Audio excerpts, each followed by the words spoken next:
Somewhere along the moist bayous of southern Louisiana in the brutal summer of 1872, 11 men died in their beds, not from yellow fever, not from consumption.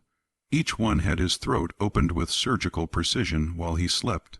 Their bodies discovered at dawn with expressions frozen between ecstasy and terror. All 11 were prominent members of the Knights of the White Camelia, the region's most feared chapter of the Ku Klux Klan. Local authorities documented the deaths as unrelated incidents spread across 4 parishes, filing reports that contradicted witness statements and physical evidence. The case was quietly closed within 6 months, all records sealed by order of the parish judge. But in the cramped quarters of the colored sections, in the back rooms of Frere Edmunds churches, another story circulated, one that would be whispered for generations, never written down, never spoken aloud, where white ears might hear. Tonight, that story can finally be told. Before we continue with the story of the woman they called Lave Noir, I need you to do something for me. Hit that subscribe button right now, because stories like this one, stories that were deliberately buried, that powerful men wanted forgotten, these are what we uncover on this channel. And tell me in the comments, what state are you listening from? Are you hearing this from Louisiana, from the deep south? I want to know where our community is watching these forgotten histories come to light. The story begins not in 1872, but 4 years earlier in the ashes of a war that had supposedly ended. St. Martin Parish in 1868 was a wound that refused to heal. The grand plantations that had once produced sugar and cotton by the ton now stood like rotting teeth against the Louisiana sky, their fields returning to swamp, their manor houses occupied by federal troops or left to collapse under the weight of their own former glory. The town of Breaux served as the parish seat, a collection of weather-beaten buildings clustered around a courthouse that had changed flags 3 times in 7 years. The population had shifted in ways that terrified the old planter class. Nearly 4,000 former slaves now walked freely through streets where they'd once been forbidden even to make eye contact with white residents. They owned property, some of them. They voted protected by the presence of Union soldiers and the Freedmen's Bureau. They testified in courts of law against white defendants, an inversion of the natural order so profound that many longtime residents spoke of it as a kind of apocalypse, the end of civilization itself. In response, the Knights of the White Camelia had emerged from the remnants of Confederate veteran societies and local militias. Unlike their more famous counterparts in other states, the Louisiana Knights prided themselves on a certain sophistication. They wore no hoods, burned no crosses. They were lawyers, merchants, former officers, plantation owners trying to salvage what remained of their holdings. They controlled the local courts, the sheriff's office, the parish council. They didn't need theatrics. They had power. Their tactics were surgical. A freed man who spoke too boldly in town might find his crops burned, his mule hamstrung, his credit at the general store suddenly revoked. A colored man who registered to vote might be visited at night by well-dressed gentlemen who explained quite reasonably why he should reconsider. Violence was saved for those who proved intractable, and even then it was calculated, designed to send a message without attracting federal intervention. The Knights met every Thursday evening in a back room of the Breaux Bridge Hotel, a three-story establishment on Main Street owned by Harold Jessup, one of their founding members. 11 men comprised the inner circle, the decision-makers who determined which freed men needed to be reminded of their place, which white Republicans needed to be encouraged to leave the parish, which federal sympathizers required more aggressive persuasion. Into this powder keg walked a woman who called herself Celeste Dufresne. She appeared in Breaux Bridge on a Tuesday morning in late April, stepping off the steamboat from New Orleans with a single trunk and a parasol of black silk. She was perhaps 30 years old, though her face held a quality that made age difficult to determine. Not young, not old, but somehow outside the normal progression of years.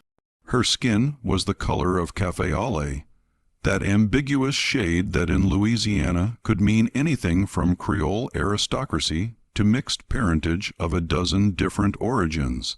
She wore morning clothes of expensive cut, the kind of garments that required a skilled seamstress and fine fabric, suggesting means and status.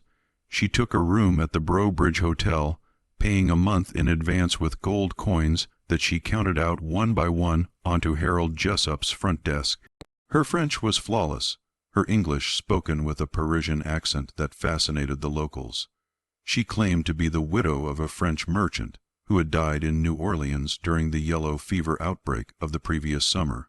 She was, she said, looking to purchase property in the parish, perhaps a small house with land where she might live quietly, away from the disease and chaos of the city. The story was plausible enough. New Orleans had indeed suffered a devastating epidemic. French merchants did business throughout Louisiana. Well-bred Creole widows often sought refuge in smaller communities. And there was something about Celeste Dufresne that discouraged close questioning, a dignity, a self-possession that suggested she was accustomed to being treated with respect. She attended Mass at St. Bernard Catholic Church every Sunday morning, sitting in the section reserved for Creole families of standing. She took her meals in the hotel dining room, always alone, reading French novels or writing letters in a neat, precise hand. She walked through town in the afternoons, parasol shading her face, nodding politely to those she passed, but initiating no conversations. She seemed to have no interest in the racial tensions that consumed the parish, no political opinions, no connections to either the freedmen's community or the federal authorities. Within 2 weeks, she had caught the attention of every man on the Knights' Council. It started innocently enough. Thomas Broussard, who owned 1,500 acres of struggling cotton fields east of town, encountered her outside the general store on a Wednesday afternoon. She was examining a bolt of fabric, her gloved hands moving over the material with a practiced touch. He offered his assistance. He knew the merchant, he said, could ensure she received a fair price. She smiled at him, a smile that seemed to hold both gratitude and a hint of amusement, as if she found his chivalry charming but unnecessary. They spoke for perhaps 10 minutes, during which she mentioned her difficulties in finding suitable property, her unfamiliarity with the region, her reliance on the kindness of strangers in this difficult time of mourning. Broussard found himself thinking about her for the rest of the day. There was something magnetic about her, a quality he couldn't quite name. It wasn't simply beauty, though she was undeniably attractive. It was a kind of focused attention, as if when she looked at you, you became the only person in the world who mattered. When she touched his arm lightly while thanking him for his help, he felt the contact like an electric current. He began finding reasons to be in the hotel lobby when she passed through. He offered to show her properties that might suit her needs. She accepted with a modesty that seemed to acknowledge both his generosity and her own vulnerable position as a woman alone. They rode out to several parcels over the following days, always properly chaperoned by the presence of others nearby, always concluding before sunset. Broussard told his wife these were potential business transactions, that he was helping a respectable widow as any Christian gentleman would, but he thought about Celeste constantly, the way candle light caught the curve of her neck, the faint scent of lavender that clung to her clothes, the way her eyes met his, sometimes with an expression that seemed to see through all his careful respectability to something raw and hungry beneath. The other knights noticed Broussard's distraction, and gradually several of them began their own acquaintance with Madame Dufresne. Anton Lair, a lawyer who had defended several Klan members in federal court, offered his legal services should she need assistance with property transfers. Dr. Raymond Heber, who served as parish coroner, expressed concern about her health, the stress of widowhood, the change in climate, and suggested she might benefit from a consultation. Eugene Fontenot, who ran the largest dry goods store in the parish, extended a generous line of credit for any household item she might need once she found her home. Celeste accepted each offer with the same gracious reserve, never seeming to encourage attention, yet somehow making each man feel that he alone understood her situation, that he alone could provide what she needed. She was, they told themselves, a respectable woman in difficult circumstances. Their interest was purely chivalrous. The fact that she occupied their thoughts, that they invented reasons to visit the hotel, that they found themselves making comparisons between her refined manner and their wives' provincial ways, these were simply natural responses to an exceptional woman. By June, the dynamic within the night's Thursday meetings had subtly shifted. The 11 men who had always worked together with military precision now engaged in small rivalries, subtle competitions for status and standing. Broussard mentioned his afternoon drives with Madame Dufresne. Lair countered with his legal consultations. Ebert spoke of her delicate constitution, her need for a physician's regular attention. The others, Jessup, the hotel owner, Marcos Tobito, who controlled the parish newspaper, Judge Vincent Theo, who had authority over the local courts, Sheriff Claude Deveau, banker Phipe Russo, plantation owners William Duplantis and Charles Arsenault, each found their own ways to establish connection with the fascinating widow. None of them noticed that Celeste had never actually purchased any property. None of them questioned why a woman supposedly fleeing New Orleans would choose Breaux Bridge, a violent backwater torn apart by racial conflict. None of them wondered why, for a grieving widow, she seemed remarkably composed, never weeping, never speaking of her lost husband except in the vaguest terms, and none of them knew that. Late at night, after the hotel grew quiet, Celeste Dufresne sat at the small desk in her room and added notes to a leather-bound journal, recording each man's habits, his vulnerabilities, his secrets, his sins, recording where he lived, who guarded his house, whether his wife slept soundly, whether he kept weapons near his bed, recording everything she would need to know when the time came to collect her debts, because Celeste Dufresne, if that was even her real name, had not come to Breaux Bridge to purchase property, or to mourn a husband, or to escape yellow fever. She had come for a very specific purpose, one that required patience, planning, and a willingness to use every weapon at her disposal. She had come to kill 11 men. The first death occurred on July 19, 1008, 172 during the worst heat wave anyone in St. Martin Parish could remember. Thomas Broussard's body was discovered by his wife at dawn. He lay in their bed in the plantation house he'd inherited from his father. His throat opened from ear to ear with such force that the cut had nearly reached his spine. The sheets beneath him were soaked through with blood, as was the mattress, as was the floor beside the bed. The violence of the wound contrasted sharply with the peacefulness of his face.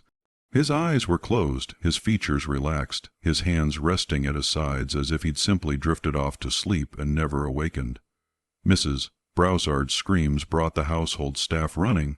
Among them was an elderly colored woman named Esther, who had served the family since before the war, first as a slave, now as a paid servant.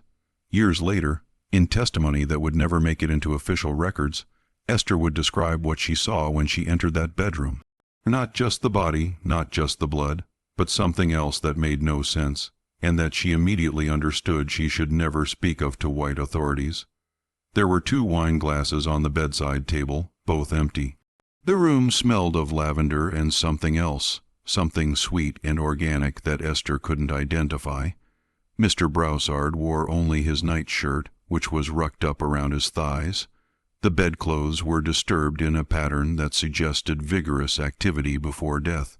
And though Mrs. Broussard had been sleeping in an adjacent bedroom, she suffered from insomnia and often took separate quarters to avoid disturbing her husband. There was clear evidence that Broussard had not been alone when he died.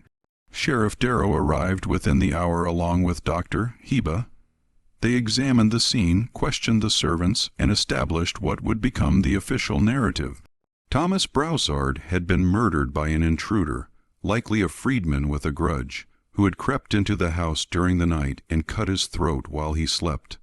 The lack of signs of struggle suggested the killer had been swift and skilled. The fact that nothing had been stolen indicated this was personal, not robbery. Perhaps the sheriff speculated it was retaliation for one of the many reminders the Knights had delivered to uppity colored folks in recent months. But Esther, cleaning the room after the body had been removed, found something the white men had missed or chosen to ignore. Caught in the floorboards near the bed was a single long hair, dark and lustrous, too fine to belong to Mrs. Broussard, and when she stripped the sheets, she found them stained with more than just blood. There were other fluids present, evidence of activities that respectable people didn't discuss, but that every woman recognized. She said nothing. She burned the sheets as Mrs. Broussard instructed. She swept the floor clean, scrubbed the bloodstains, opened windows to air out the smell of death and secrets. And when the other servants asked her what she'd seen, she told them only what would keep them safe, that Mr. Broussard had been killed by an intruder, that the sheriff was investigating, that they should all be careful not to go out alone at night. But in the colored section of town, among people who had learned to see what white folks refused to acknowledge, a different story began to circulate. Whispers about the woman who had recently arrived in town, the beautiful widow who had caught the attention of so many prominent men, about Thomas Broussard's frequent visits to the hotel, the way he'd looked at Madame Dufresne, the afternoons he'd spent showing her properties that he never seemed to mention to his wife, about how convenient it was that a man known for his cruelty to freedmen, a man who had personally overseen the whipping of 3 colored men the previous month for the crime of trying to vote, had been found with his throat cut just days after he'd been seen dining privately with the mysterious Creole widow. The funeral took place on a Saturday, the entire town turning out to pay respects. The Knights attended in a body, standing together near the grave, their faces grim. They were not fools, these men. They recognized that the murder of one of their own was a message, a declaration of war. They assumed it came from the Frere Edmonds community or from federal sympathizers. They discussed in low voices how to respond, what measures to take, which colored leaders needed to be made examples of. None of them noticed that Celeste Dufresne attended the funeral as well, standing at a respectful distance, veiled in black, her head bowed in apparent prayer. None of them saw the small, satisfied smile that curved her lips when she thought no one was watching, and none of them guessed that in exactly 3 weeks there would be another funeral. Antoine died on August 9th in circumstances eerily similar to Broussard's death. He was found in his bachelor quarters above his law office, throat cut, face peaceful, evidence of female company shortly before death. This time the investigating authorities, what remained of them, given that the sheriff and coroner were themselves Knights, could not maintain the fiction of a random intruder. 2 Knights dead in identical fashion within a month suggested a pattern, a targeted campaign. The whispers in the colored community grew louder. L'Ave Noire, they called her now, the Black Widow, the woman who seduced powerful white men and left them dead in their beds. Some spoke of her with fear, worried that she would bring reprisals down on the entire freedmen's population. Others spoke with a grim satisfaction, a sense that justice denied through official channels was being delivered through other means, because the thing that white authorities refused to acknowledge, the thing that every colored person insent. Martin Parrish knew without needing to be told, was that Celeste Dufresne had not chosen her victims randomly. Every man she seduced, every man she killed had blood on his hands, real blood, not metaphorical, real. Each of them had personally participated in violence against freedmen and their families. Thomas Broussard had overseen multiple whipping and had burned the cabin of a freedman who'd filed a complaint with the Freedmen's Bureau. Antoine had defended Klan members in court by intimidating colored witnesses, threatening their families, ensuring that justice was never served. The pattern would continue with each subsequent victim, though white authorities would never make these connections, would never ask why these specific men were targeted. On August 12th, the remaining 9 Knights held an emergency meeting in the hotel's back room. The Thursday night gatherings were no longer sufficient. The situation demanded immediate action. They needed to identify the killer. They needed to protect themselves. They needed to restore order before panic spread through the white community. It was Judge Theot who first voiced what several of them had been thinking but hadn't dared to say aloud. "Gentlemen," he said, his voice heavy with reluctance, "we must consider the possibility that the killer is someone we know, someone who has access to these men's homes, someone they trusted enough to let down their guard." The room fell silent. They all understood the implication. Brossard and Lair had been killed in their own beds, apparently without struggle, apparently after intimate activities. The killer had to be someone they would admit to their private quarters, someone whose presence wouldn't alarm them. "A woman," Dr. Hebert said quietly. "It would have to be a woman." They looked at each other with growing horror as the pieces fell into place. A beautiful woman recently arrived in town, a woman who had, one way or another, attracted the attention of every man in the room. A woman whose background, now that they thought about it carefully, was strangely vague, supported only by her own testimony and the general plausibility of her story. "Madame Dufresne," Sheriff Darrow said. "Mother of God, it's Madame Dufresne." But even as they reached this conclusion, even as they began to discuss how to investigate her, how to prove her guilt, how to arrest her without causing a scandal, they faced a terrible problem. Each of them had spent time alone with her. Each of them had, in ways they hadn't admitted, even to themselves, been seduced by her. Each of them had secrets they didn't want exposed. Visits to her hotel room, gifts they'd given her, promises they'd made. To investigate her would be to investigate themselves, to invite scrutiny they couldn't afford. And beneath their fear and anger ran another current, one that none of them would acknowledge: fascination. Because even now, even knowing what she might be, what she might have done, several of them couldn't stop thinking about her, couldn't stop remembering the way she'd looked at them, touched them, made them feel like men of power and importance rather than bitter remnants of a dying world. Before we go further into this dark tale, I need you to understand something. This story gets deeper, more twisted than anything you've heard before. If you're feeling that chill down your spine, if you're asking yourself how far this went, you need to hit that like button right now. Drop a comment with your theory about what happens next. And if you haven't subscribed yet, do it now, because we're about to reveal how this game of death played out, and you won't want to miss a single detail. Let's continue. The investigation into Celeste Dufresne began with careful discretion.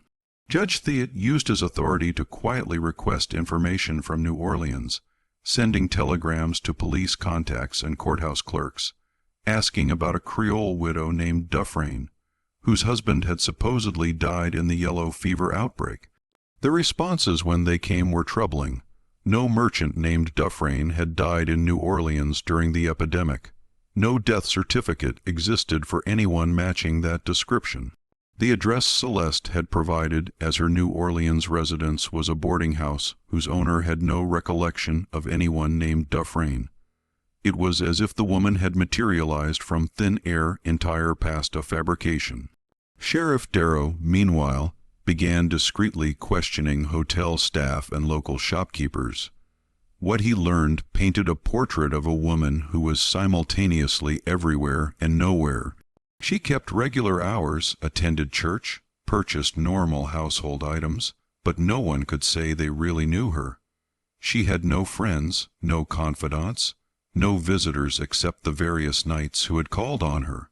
Her room was always neat, her behavior always proper. But there was something about her that people found difficult to describe, not threatening exactly, but unsettling in a way they couldn't articulate. The colored servants at the hotel proved more informative, though only when questioned privately and with assurances of protection. A housemaid named Rachel reported that Madame Dufresne's room contained no personal effects beyond basic necessities. No photographs, no letters, no mementos of a deceased husband, just clothes, toiletries, and a locked trunk that she never saw open. The room always smelled of lavender, even when Madame wasn't present, as if she'd infused the very walls with her scent. More tellingly, Rachel had twice seen Madame Duffer return to the hotel very late at night, well after midnight, entering through a side door and moving through the hallways like a shadow. On both occasions she'd been carrying what looked like a leather medical bag, though what business a widow would have with such items, Rachel couldn't imagine. While the investigation proceeded, the Knights implemented security measures. Those with families sent them to relatives in other parishes claiming business necessities. Those who lived alone hired guards, former Confederate soldiers who patrolled their properties at night. They varied their routines, changed their locks, kept loaded pistols within reach. They stopped going out after dark unless in groups. They treated every sound, every shadow with suspicion, and they waited for the next death because they all understood with grim certainty that it was coming. Dr. Raymond Hebert was the third to die, found in his medical office on August 27th, with his throat cut and his body arranged on his own examination table. The circumstances were nearly identical. Evidence of female company, wine glasses present, that same peaceful expression contradicting the violence of his death. But this murder included a new element that sent ice through the survivor's veins. Pinned to Dr. Hebert's chest with a surgical pin was a small piece of paper. On it, written in an elegant hand, were two words, "Remember Baton Rouge." The Knights understood immediately what the message meant, though the local authorities and newspapers never would. In March of 1868, Dr. Hebert had traveled to Baton Rouge to testify in a federal inquiry into Klan violence. A colored woman named Sarah Budro had accused several white men, including Knights from St. Martin Parish, of attacking her husband and burning their home. Dr. Hebert had testified that Sarah's husband had died not from injuries inflicted by the attackers, but from pre-existing health conditions. A lie that had helped the accused men go free. 3 months later, Sarah Budro had been found dead in a rooming house in New Orleans, her throat cut. The crime officially attributed to robbery, though nothing had been taken. The note made clear that Celeste knew about this incident. More than that, it suggested a connection to it, a personal investment in seeing Dr. Hebert punished for his role, but how could she know? How could a Creole widow from New Orleans have such detailed knowledge of Klan activities in Baton Rouge 4 years earlier? The answer came from an unexpected source. Judge Theot, reviewing old newspaper reports and court documents, discovered that Sarah Budro had not been alone when she died. She'd had a daughter, approximately 12 years old at the time, who had disappeared after her mother's murder. No record existed of what became of the girl. She'd simply vanished into the chaos of post-war Louisiana, one more displaced child among thousands. The judge brought this information to the Knights' next meeting held in Jessup's Hotel on a Tuesday night, moved from their usual Thursday schedule in an attempt to break any predictable pattern. He laid out the timeline. Sarah Budro murdered in 1868. Her daughter disappeared. And now, 4 years later, a mysterious woman appears in Breaux Bridge and begins systematically killing the men responsible for that murder and for the broader campaign of terror against freedmen. "She's the daughter," Jessup said, his voice barely above a whisper. "Mother of God, she's Sarah Budro's daughter, come back for revenge." But that theory had problems. Celeste appeared to be in her 30s, far too old to be the girl who had disappeared in 1868. Unless her entire appearance was a carefully constructed fiction. Her age and background and identity, all lies designed to gain access to her targets.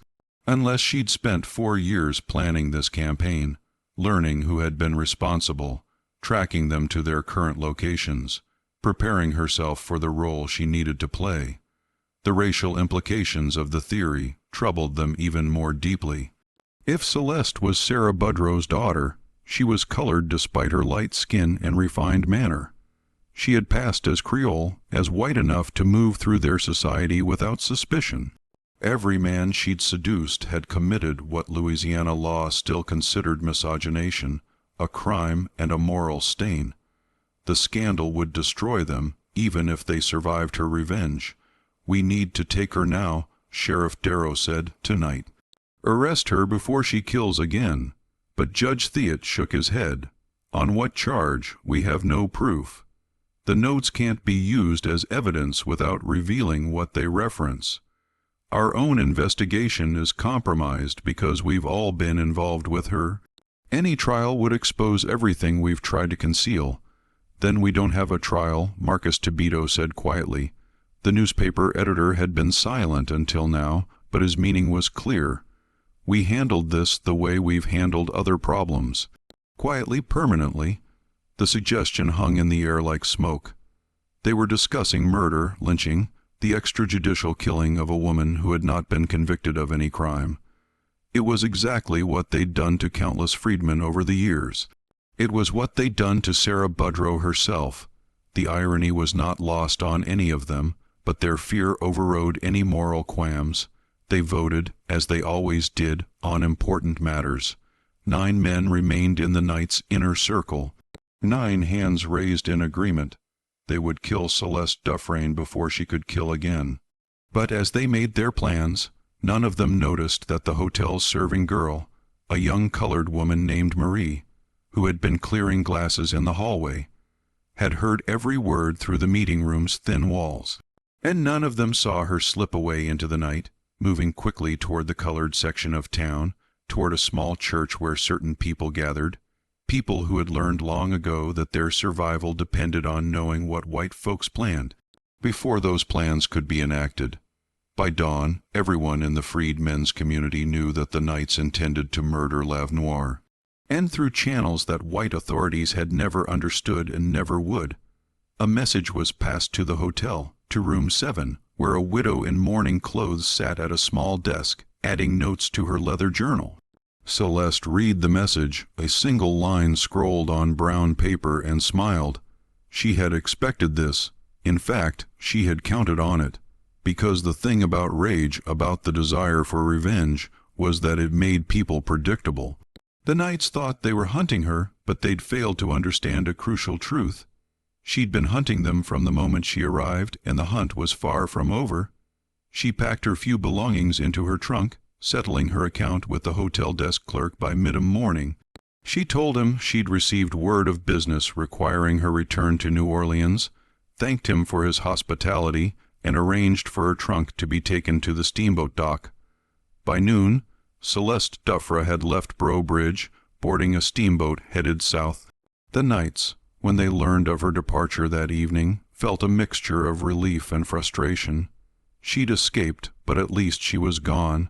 At least the killings would stop. They had no way of knowing that the woman on the steamboat was not Celeste at all, but a freedwoman named Charlotte, who bore a passing resemblance and who wore borrowed clothes and a heavy veil. They had no way of knowing that the real Celeste had never left the parish, that she'd moved instead into the colored section of town, into a small house behind the Freedmen's Church, where she was welcomed as a sister, as an avenger, as the instrument of justice that the law had denied them, and they had no way of knowing that the murders, far from ending, were about to escalate. Eugene Fontenot died on September 3rd, not in his bed, but on the road between his dry goods store and his home. He was found in his wagon at dawn, throat cut, his horse grazing peacefully nearby. The placement of the body suggested he'd been traveling with someone, a companion who had waited until they were alone on a stretch of dark road before striking. A companion he trusted enough to let sit beside him in the darkness. The note pinned to his chest read, "Remember the Fontino store fire." In November of 1869, 3 freedmen had tried to open a competing general store in Breaux Bridge, offering credit terms to colored customers that Fontino's establishment refused. Within a week, the new store had burned to the ground.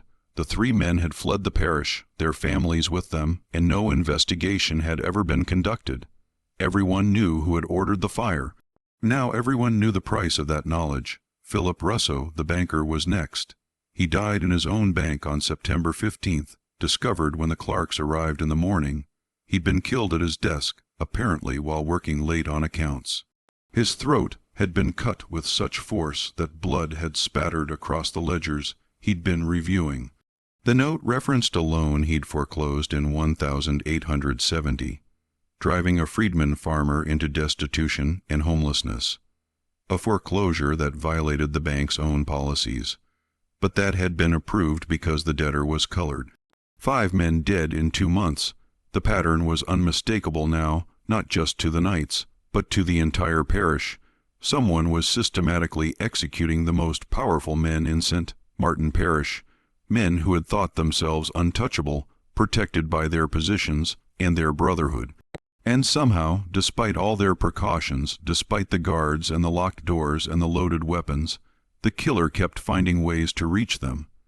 The federal authorities, who had largely stayed out of local affairs since the early days of Reconstruction, now took notice.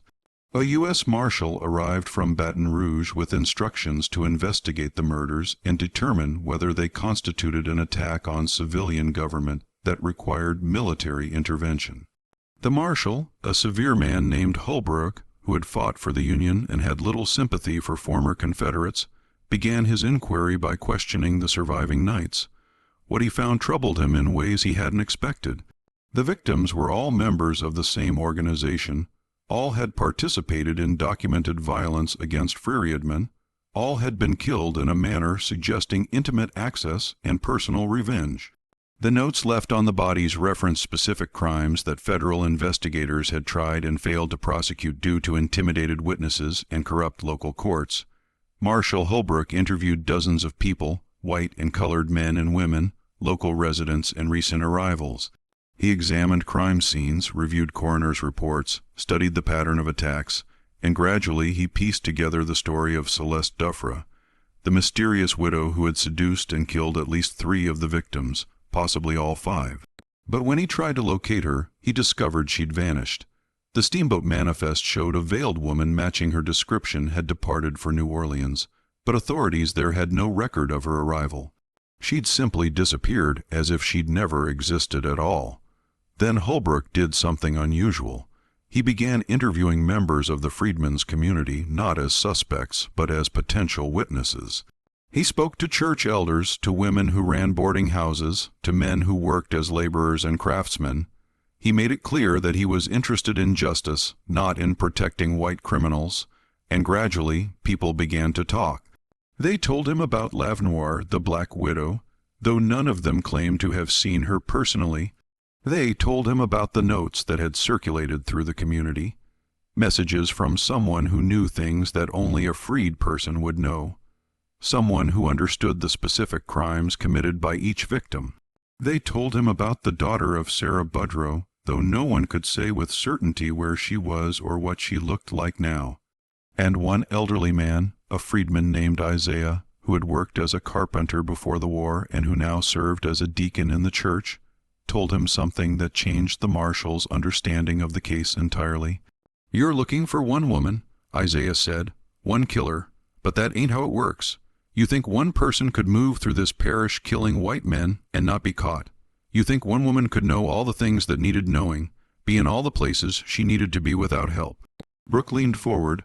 "What are you saying?" "I'm saying," Isaiah replied carefully, "that justice is a heavy burden, too heavy for one person to carry alone. I'm saying that when the law fails people, they find other ways, other means. And I'm saying that maybe you should stop looking for a single killer and start asking yourself why no one, not one colored person in this entire parish, has given you any information that would help catch her. Why we all seem to have gone blind and deaf when it comes to Noir. It was the closest anyone would come to admitting the truth, that the freedmen's community was protecting the killer or killers because they viewed the murders not as crimes but as justice delayed. That whatever was happening to the Knights was seen as righteous, necessary, and long overdue. Marshal Holbrook faced an impossible situation. He could arrest freedmen on suspicion of conspiracy, but that would require military force and would likely trigger the kind of racial violence he'd been sent to prevent. He could pressure the local courts to prosecute, but those courts were controlled by the very men being targeted, men who had no moral authority and no credibility with the colored population. He could call in federal troops and impose martial law. But that would be admitting that civilian government in Louisiana had completely broken down. Instead, he did something that would haunt him for the rest of his career. He filed a report stating that the murders appeared to be the work of a transient criminal, possibly a woman calling herself Celeste Duffra, who had since fled the jurisdiction and was now subject to a federal warrant. He recommended that the remaining knights take appropriate precautions, but stated that without witnesses or physical evidence, further investigation was unlikely to yield results. Then he returned to Baton Rouge, leaving the parish to its own devices. The surviving knights, Jessup Tobito, Judge Theo, Sheriff Darrow, Duplantis, and Arsenault, understood that they'd been abandoned by federal authority. They were on their own, facing an enemy they couldn't identify or locate. Protected only by their own resources and diminishing courage, they turned their homes into fortresses. They hired more guards, bought more weapons, stopped going out unless absolutely necessary. They moved in groups, never alone, never vulnerable. They reviewed their pasts, trying to determine which of their many crimes might have made them targets, which victim might have surviving families seeking revenge, and they waited for the next death, which came sooner than they expected. Just when we thought we'd seen it all, the horror in St. Martin Parish intensifies. If this story is giving you chills, share this video with a friend who loves dark mysteries. Hit that like button to support our content, and don't forget to subscribe to never miss stories like this. Let's discover together what happens next.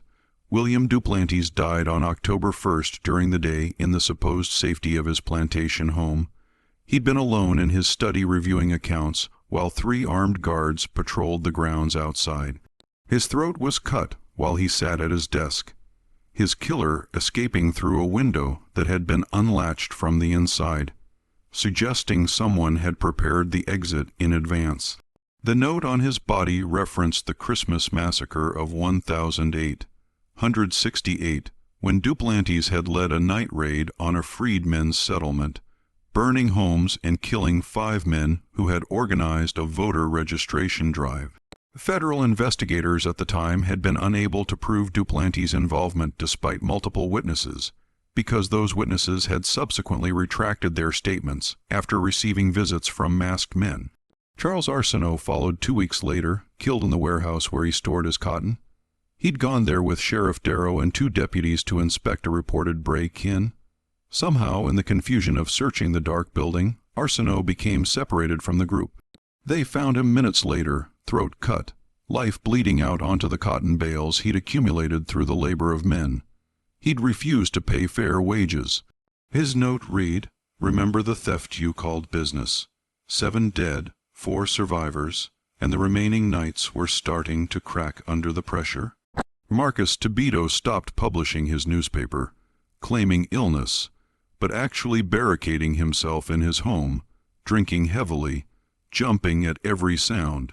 Judge Theo moved his family out of the parish entirely and began conducting his business from Baton Rouge, returning to Breaux Bridge only for court sessions and never staying overnight. Harold Jessup closed his hotel, unable to maintain operations when no travelers would risk staying in a building where multiple murders had originated. Sheriff DeVoe was the only one who maintained his routine, though he now traveled with 4 armed deputies at all times and slept in the parish jail rather than his own home. As the nominal head of law enforcement, he felt obligated to maintain some semblance of order, even as he privately acknowledged that he was powerless to stop the killings. It was DeVoe who noticed the pattern that everyone else had missed. He'd been reviewing the dates of the murders, marking them on a calendar when he realized they weren't random. Each death had occurred exactly 2 weeks after the previous one, a rigid schedule that suggested planning and control rather than opportunistic killing. If the pattern held, the next death would occur on October 29th. He brought this observation to what remained of the Knights' leadership, just himself, Jessup Tobito, and Judge Theo. They met in the jail in a cell with bars on the windows and guards at the door, the only place they felt marginally safe. "She's playing with us," Jessup said, his voice rough from whiskey and sleepless nights. "She wants us to know when it's coming. She's trying to drive us mad with waiting. Then we use it," DeVoe replied. "We know the date. We prepare. All 4 of us stay together in a secure location with armed guards. We make ourselves impossible targets. We break the pattern." They agreed on a plan. On October 28th, they would gather in the parish courthouse, which was built like a fortress with thick walls and limited entry points. They would bring provisions for several days and enough armed men to secure the perimeter. They would wait out the deadline together, and once November arrived without another death, the killer's psychological advantage would be broken. It seemed like a reasonable plan, a way to finally regain some control. They didn't realize they were playing exactly into the killer's hands, because while the knights planned their defense, another plan was unfolding in the freed men's community. Women gathered in the church ostensibly for prayer meetings. Men assembled tools and materials ostensibly for repairs to various buildings. Young people came and went, carrying messages, moving supplies, creating a network of communication that was invisible to white authorities. And in the small house behind the church, Celeste, if that was still the name she used, met with a group of people who had been helping her from the beginning. There was Marie, the hotel serving girl, who had overheard the knight's plans and passed them along. There was Charlotte, the woman who had impersonated Celeste on the steamboat. There was Isaiah, the deacon, who had misdirected Marshal Holbrook's investigation. And there were others, men and women, who had lost family to the night's violence, who carried their own scars and grief, who had waited years for this moment. They think they're going to ford up in the courthouse, Celeste said. They think they can wait us out. They don't understand that this was never about timing or opportunity. This was always about justice, and justice doesn't stop just because they hide behind walls. She unfolded a map of Breaux Bridge, marking locations and routes. The courthouse has one weakness they've forgotten about. When they renovated it in 1,167, they added a coal chute for the heating system. It runs from the basement to the street, covered by a grate that can be opened from outside. It's barely wide enough for a person, but it's enough. And once you're inside, Isaiah asked, then I do what I've been doing all along. I remind them that there are some crimes that law can't touch, some debts that can only be paid in blood, and I make sure that the last 4 understand before they die exactly why this is happening, exactly whose daughter I am. The meeting continued late into the night, refining details, assigning roles, preparing for what would be the final act of a performance that had been 4 years in the making.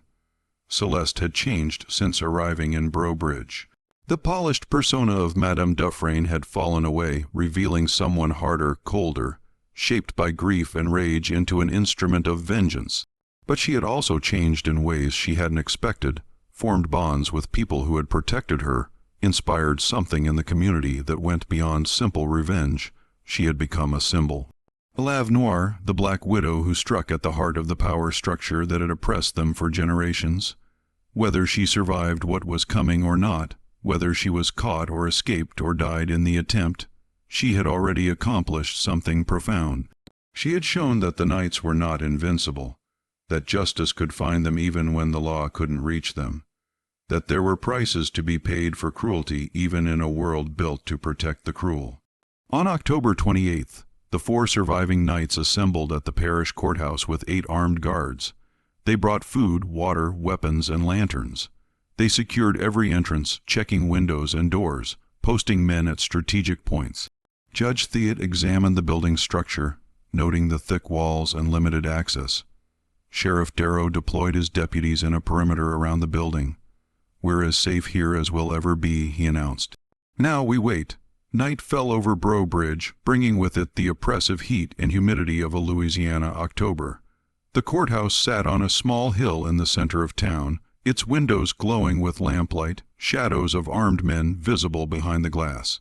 Town around it seemed unusually quiet, as if the residents had all decided to stay indoors to wait out whatever was going to happen without bearing witness. In the colored section, people gathered in small groups, talking in low voices, praying and singing hymns that drifted through the still air. They were preparing for something, though white folks who heard the sounds couldn't say exactly what it felt like the night before a storm when the air grows thick, and the sky takes on a greenish cast, and every animal knows to find shelter. At midnight, Celeste emerged from the house behind the church. She wore dark clothes now, practical garments that allowed free movement, nothing like the elegant dresses of Madame Dufresne. She carried a small bag containing the tools she would need. Her hair was pulled back severely, her face set in an expression of determination that made her look both younger and older than her years. A woman who had lost her childhood to violence and had spent her adulthood preparing to answer it.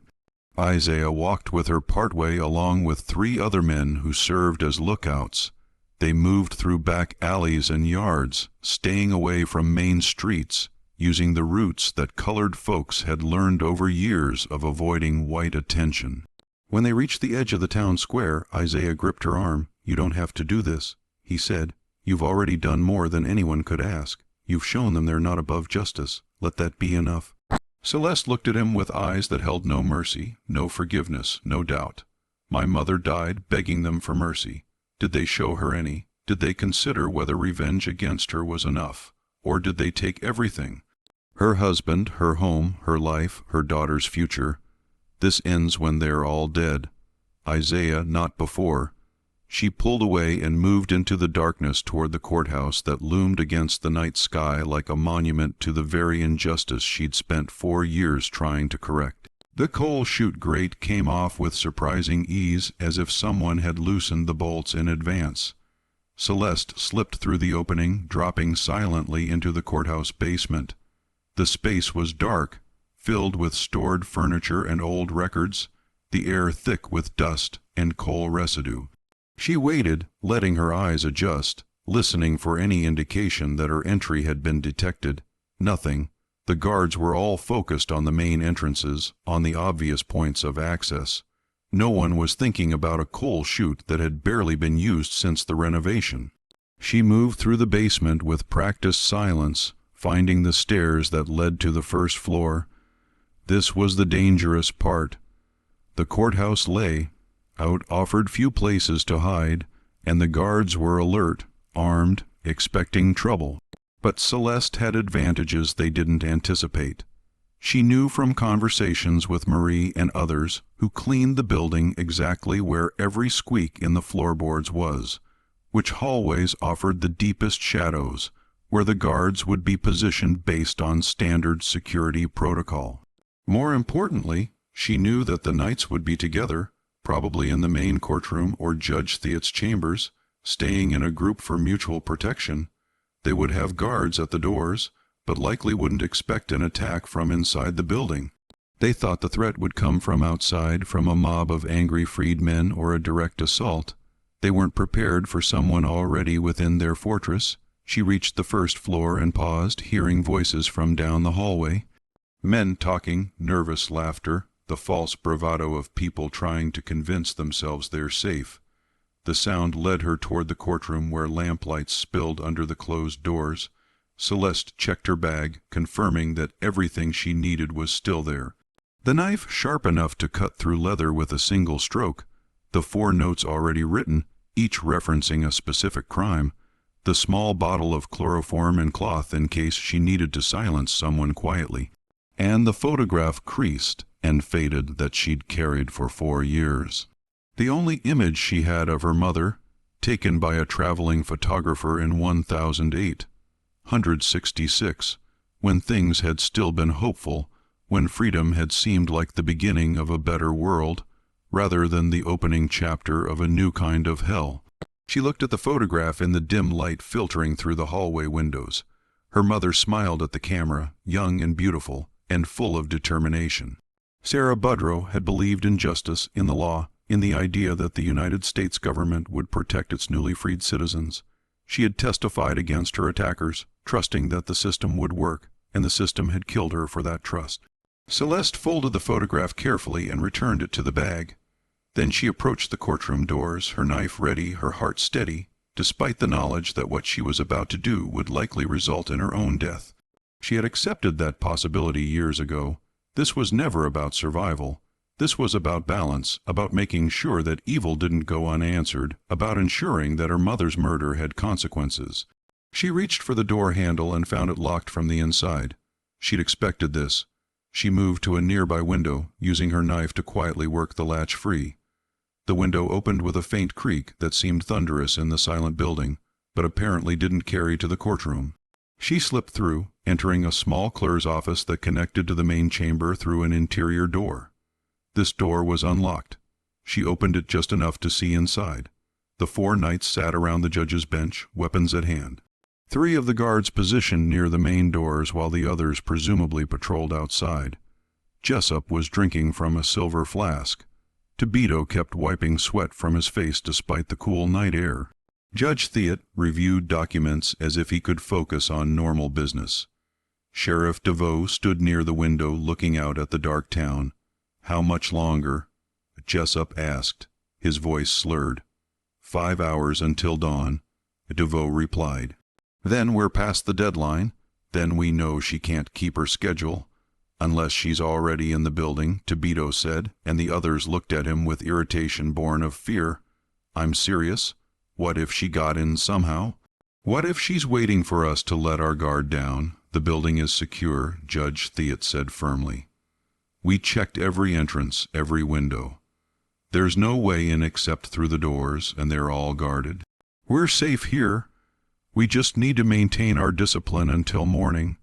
Celeste almost laughed at the irony. They'd checked every entrance except the one they'd forgotten existed. The one that servants and colored laborers used. The one that was beneath their notice.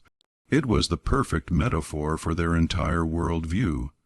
They saw only what they expected to see, only what fit their understanding of how the world worked. The possibility that justice might come from below through the forgotten channels and invisible people they'd spent their lives ignoring simply hadn't occurred to them.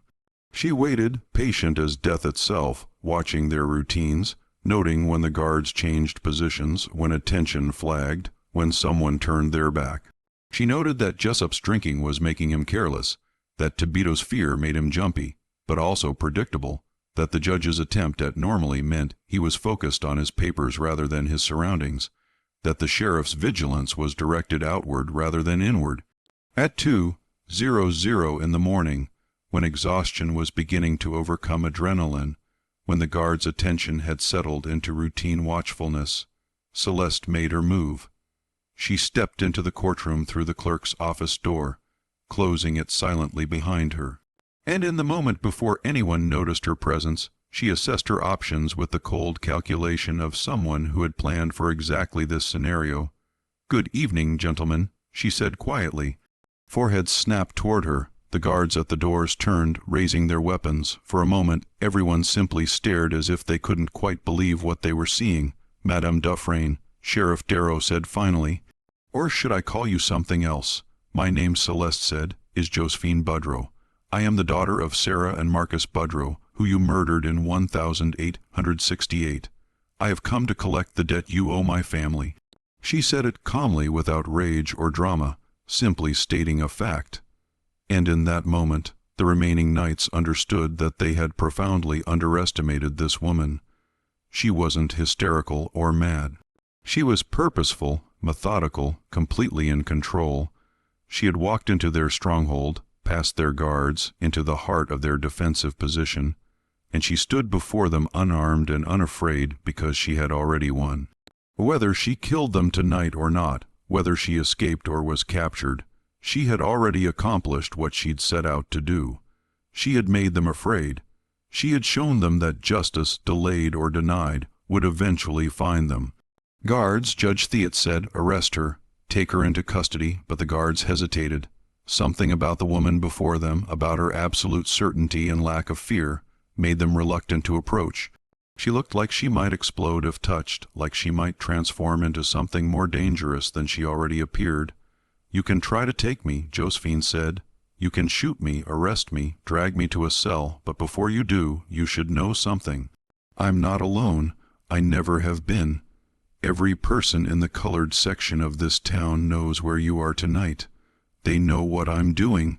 And if I don't walk out of this courthouse alive, if I don't give the signal that everything went according to plan, they have instructions to burn this building to the ground with all of you inside it."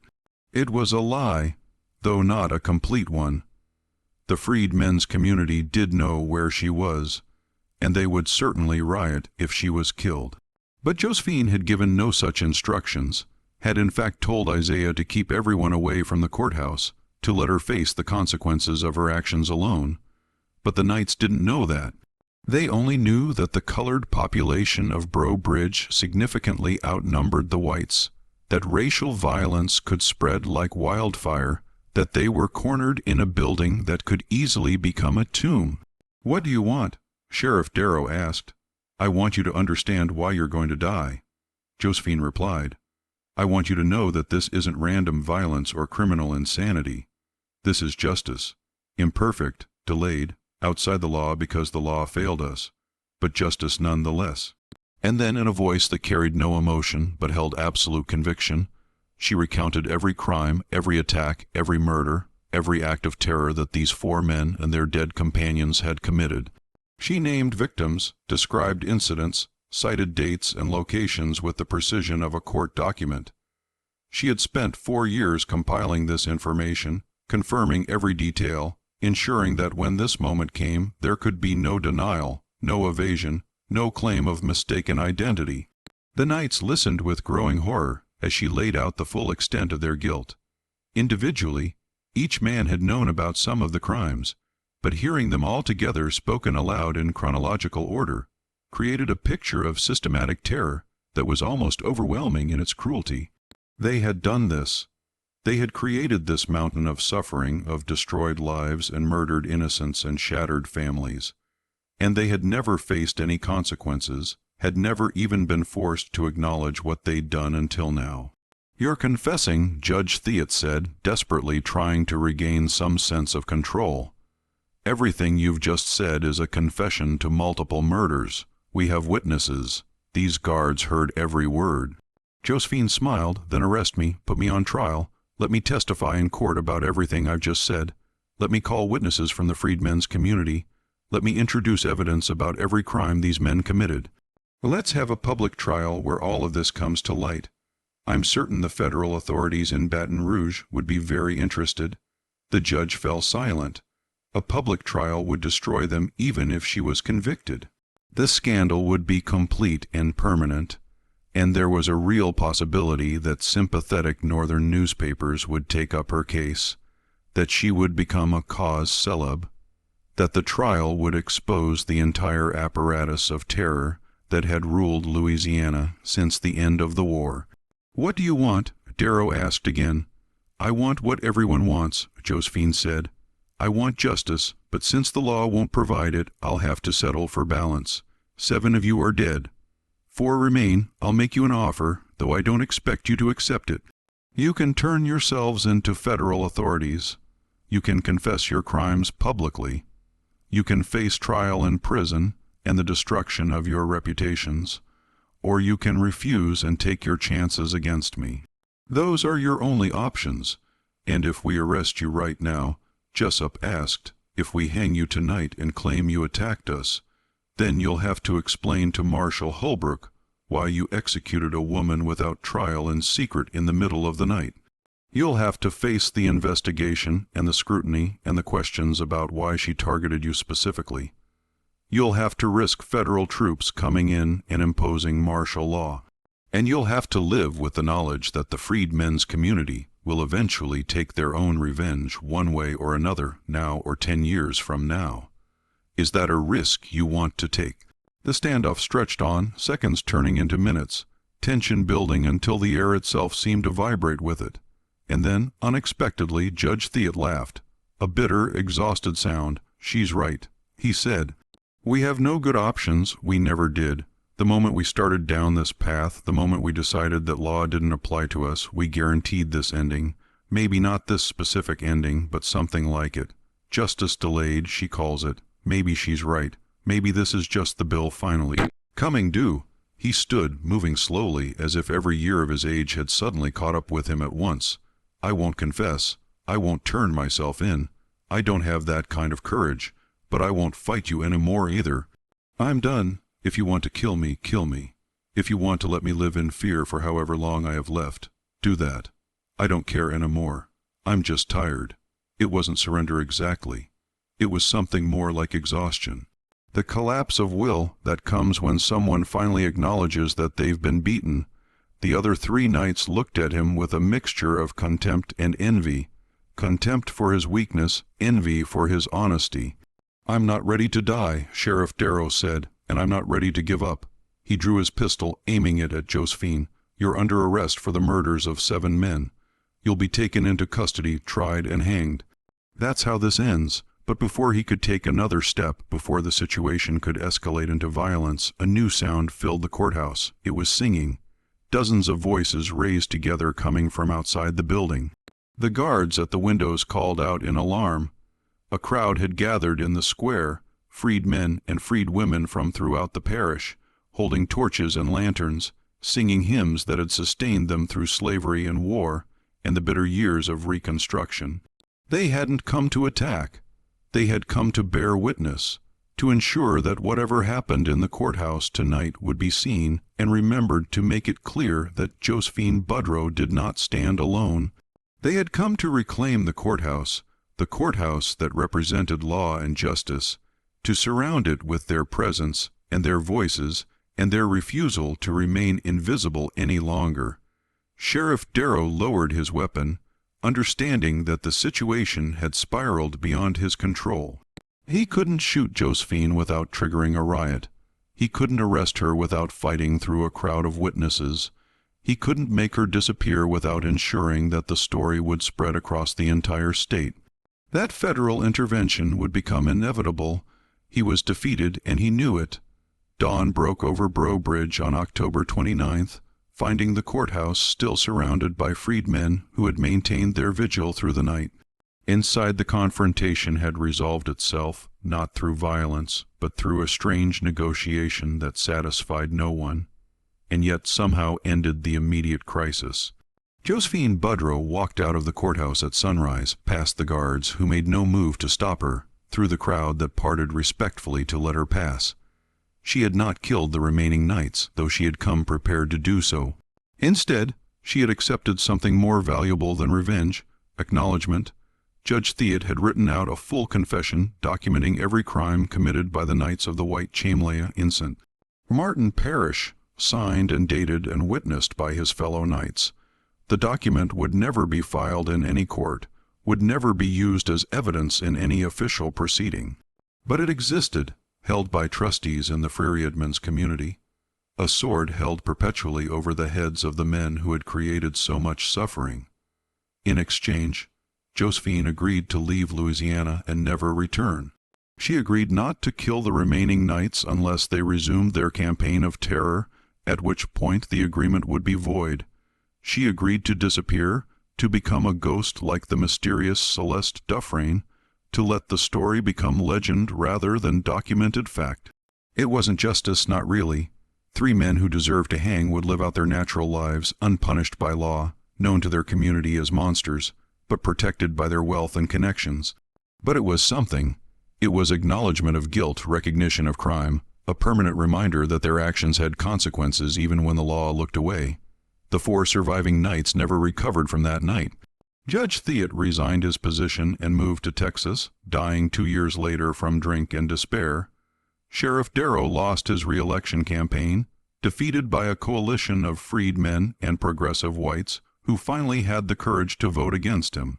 Harold Jessup sold his hotel and left the state. Marcus Tobito continued publishing his newspaper but never regained his influence. His editorials increasingly bitter and disconnected from the reality around him. The Klux Klan's power in St. Martin Parish broke that autumn. Without its leadership, without the certainty that violence would go unpunished, the organization fragmented and faded. Reconstruction continued imperfectly and incompletely. But the specific reign of terror that had defined the post-war years finally ended, and Josephine Budro, who had spent 4 years as an instrument of vengeance, disappeared into